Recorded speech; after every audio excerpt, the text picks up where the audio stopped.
Hello, year one. Did you guess? It's me, Miss Keane. Okay, so my favourite story is Cinnamon by Neil Gaiman.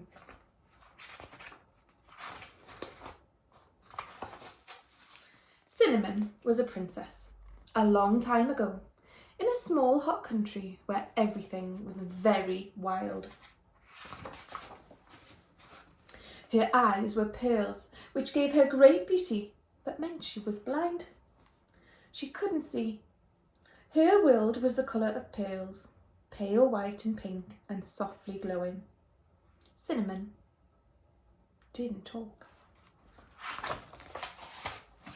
Her mother and her father, the Raja and the Rani, offered a room in the palace, a field of stunted mango trees, a portrait of the Rani's aunt executed on hardwood and enamels, and a green parrot to any person who could get Cinnamon to talk. Mountains ringed the country on one side, the jungle on the other, and few and far came the people to try and teach Cinnamon to speak. But come they did, and they stayed in a room in the palace, and cultivated the field of mango trees, and fed the parrot, and admired the portrait of the Rani's aunt, who was quite a celebrated beauty in her day, although she was old now and crabbed and pinched with age and disappointment. And eventually they went away, frustrated and cursing the silent girl. One day a tiger came to the palace. He was huge and fierce, a nightmare in black and orange, and he moved like a god through the world, which is how tigers move. The people were afraid. "There's nothing to be frightened of," said the Raja. "Very few tigers are man-eaters." "But I am," said the tiger. The people were much amazed that the tiger could speak, although it did nothing whatsoever to quell their fear, which means make them less scared. The Raja consulted with the Rani, and despite the urgings of the Rani's aunt, who was of the opinion that tigers should be driven out of the city with brooms and sharp sticks, the tiger was shown to the room in the palace and given the enamel painting and the deeds to the mango field, and he would also have been given a parrot had it not squawked and flown to the rafters, where it stayed and refused to come down. I don't blame it. Might get eaten, mightn't it? Cinnamon was shown into the tiger's room. "There was a young lady from Riga," squawked the parrot from high in the rafters, "who went for a ride on a tiger. They came back from the ride with the lady inside and a smile on the face of the tiger." Although in the interests of historical and literary accuracy, I am obliged to point out here that the parrot actually quoted another poem, much older and a little longer, with ultimately a similar message. "There," said the Rani's aunt, "even the bird knows." "Leave the girl with me," said the tiger. Unreluctantly, the Raja and the Rani and the Rani's aunt and the palace staff left the beast with Cinnamon. She pushed her fingers into its fur and felt its hot breath on her face. Because remember, boys and girls, she can't see, can she? Do you think you would be scared of a tiger if you couldn't see it? The tiger put Cinnamon's hand into his. "Pain," said the tiger, and he extended one needle-sharp claw into Cinnamon's hand. It pierced her soft brown skin, and a bead of bright blood welled up. Cinnamon whimpered. What do you think she's feeling?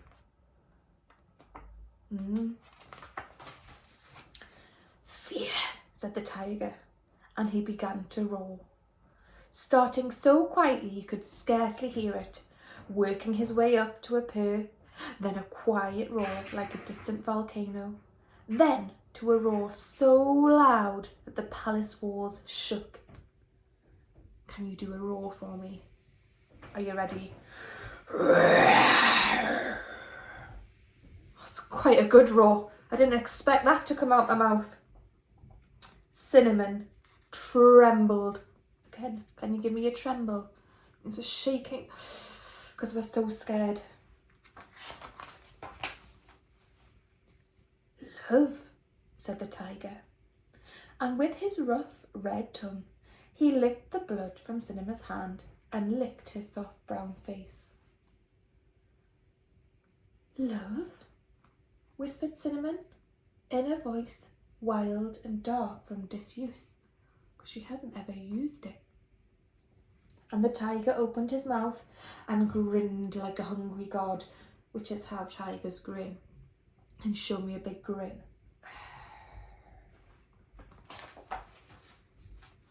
The moon was full that night.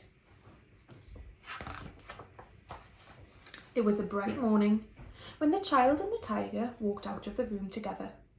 Cymbals crashed and bright birds sang, and Cinnamon and the tiger walked towards the Rani and the Raja, who sat at one end of the throne room being fanned with palm fronds by elderly retainers. The Rani's aunt sat in a corner of the room, drinking tea disapprovingly. Can she talk yet? Asked the Rani. Why don't you ask her? Growled the tiger. Can you talk? The Raja asked Cinnamon. The girl nodded. Ha! Cackled the Rani's aunt. She can no more talk than she can lick her own back. Hush, said the Raja to the Rani's aunt. I can talk, said Cinnamon. I think I always could. Then why didn't you? Asked her mother.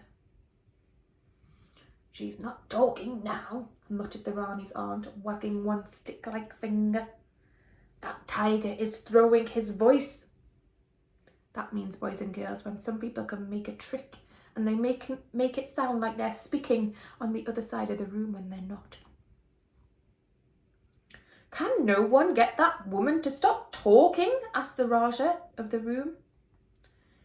Easier to stop 'em than start 'em, said the tiger, and he dealt with the matter. I think we know what that means. Yeah, he ate her. And Cinnamon said, why not? Because I had nothing to say. And now? Asked her father. And now the tiger has told me of the jungle, and of the chattering of the monkeys, and the smell of the dawn, and the taste of the moonlight, and the noise a lakeful of flamingos makes when it takes to the air, she said. And what I have to say is this. I am going with the tiger. You cannot do this thing, said the Raja. I forbid it. To forbid means you say no, absolutely, you're not allowed. It is difficult, said Cinnamon, to forbid a tiger anything it wants.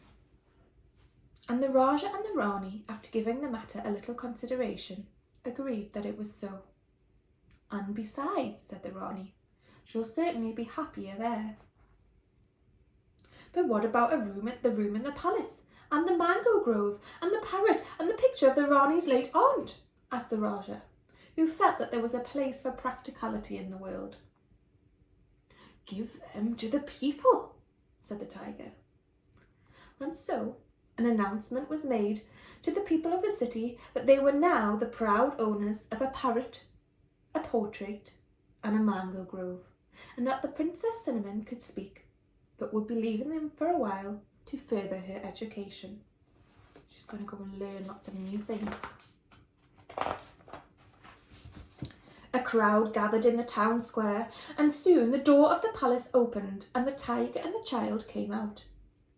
The tiger walked slowly through the crowd with the little girl on his back, holding tightly to his fur, and soon they both were swallowed by the jungle, which is how a tiger leaves.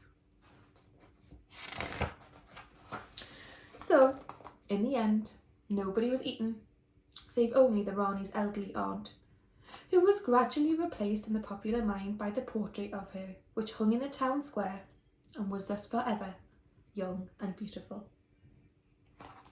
And that's the end of the story, boys and girls. It was a bit different, that one, wasn't it? I hope you liked it. Okay, don't forget to check out your Vipers questions on Paper Mash. See you later.